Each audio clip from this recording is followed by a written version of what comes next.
A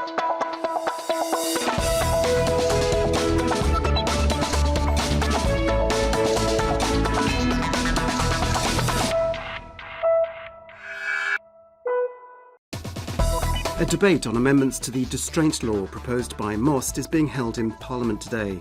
The most important amendments are that evictions cannot be carried out against a debtor's sole property, nor if the principal of the total debt is less than 20,000 kuna. Those who are evicted and have nowhere else to live will now be provided with temporary accommodation for a period of up to 18 months.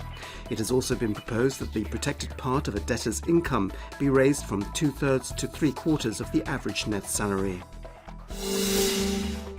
For the first time since the ruling of the Permanent Court of Arbitration in The Hague, Croatian Prime Minister Andrej Plenković met with his Slovene counterpart Miro Cerar in the Slovenian capital yesterday. Both reiterated their previously held positions. Plenković said the court's decision was irrelevant and non-binding for Croatia, as Slovenia had irretrievably compromised the arbitration process through its backroom dealings, while Cerar said the court's ruling should be implemented in full. And while no concrete progress was made in resolving the border dispute, both agreed on the importance of a constructive dialogue. The fourth summit of the Berlin Process, an initiative for the European integration of Western Balkan countries, was held yesterday in Trieste.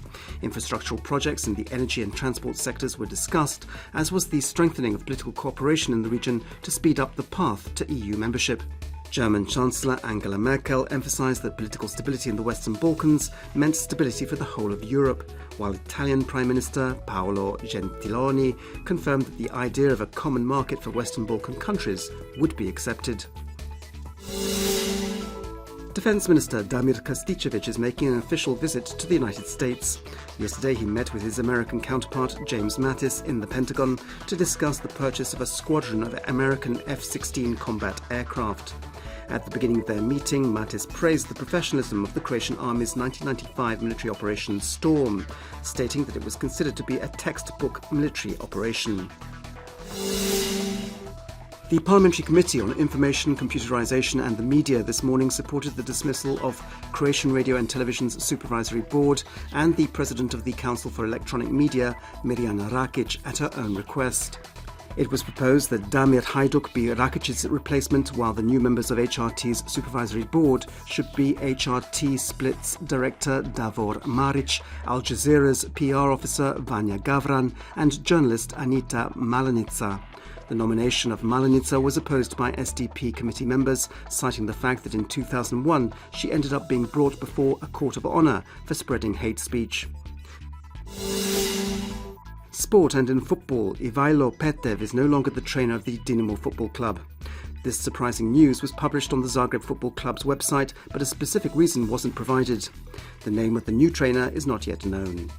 In the second qualifying round of the Europa League, Hajduk hosts the Bulgarian side Levski this evening.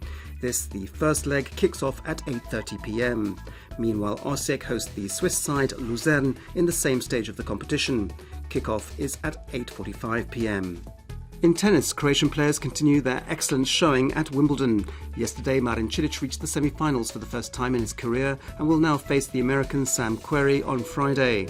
Today in the men's doubles, the Croatian pair of Mektic and Škugor are playing Croatian Mate Pavic and his Austrian partner Oliver Marac. Pavic with his Ukrainian partner Ludmila Kichenok is also playing today in the quarterfinals of the mixed doubles. This afternoon's forecast calls for sunny skies, although there could be a spot of rain in Lika and in the Dalmatian and Istrian interiors.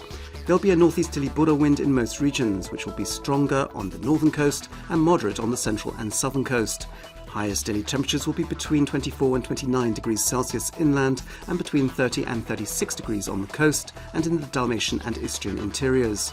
The next few days in most inland regions will not be hot, and the nights should be more comfortable for sleeping than they have been recently. It'll be mostly sunny with passing cloud cover, which could bring a little rain in places, especially on Saturday morning. There'll be an occasional moderate northeasterly wind. On the coast there'll be a more frequent and strong northeasterly Buda wind, with gale force gusts in places, especially in the Velebit Channel. In Dalmatia there'll be a maestral wind on Friday and Saturday afternoon. Even though it'll be sunny, temperatures are expected to fall before picking up again next week.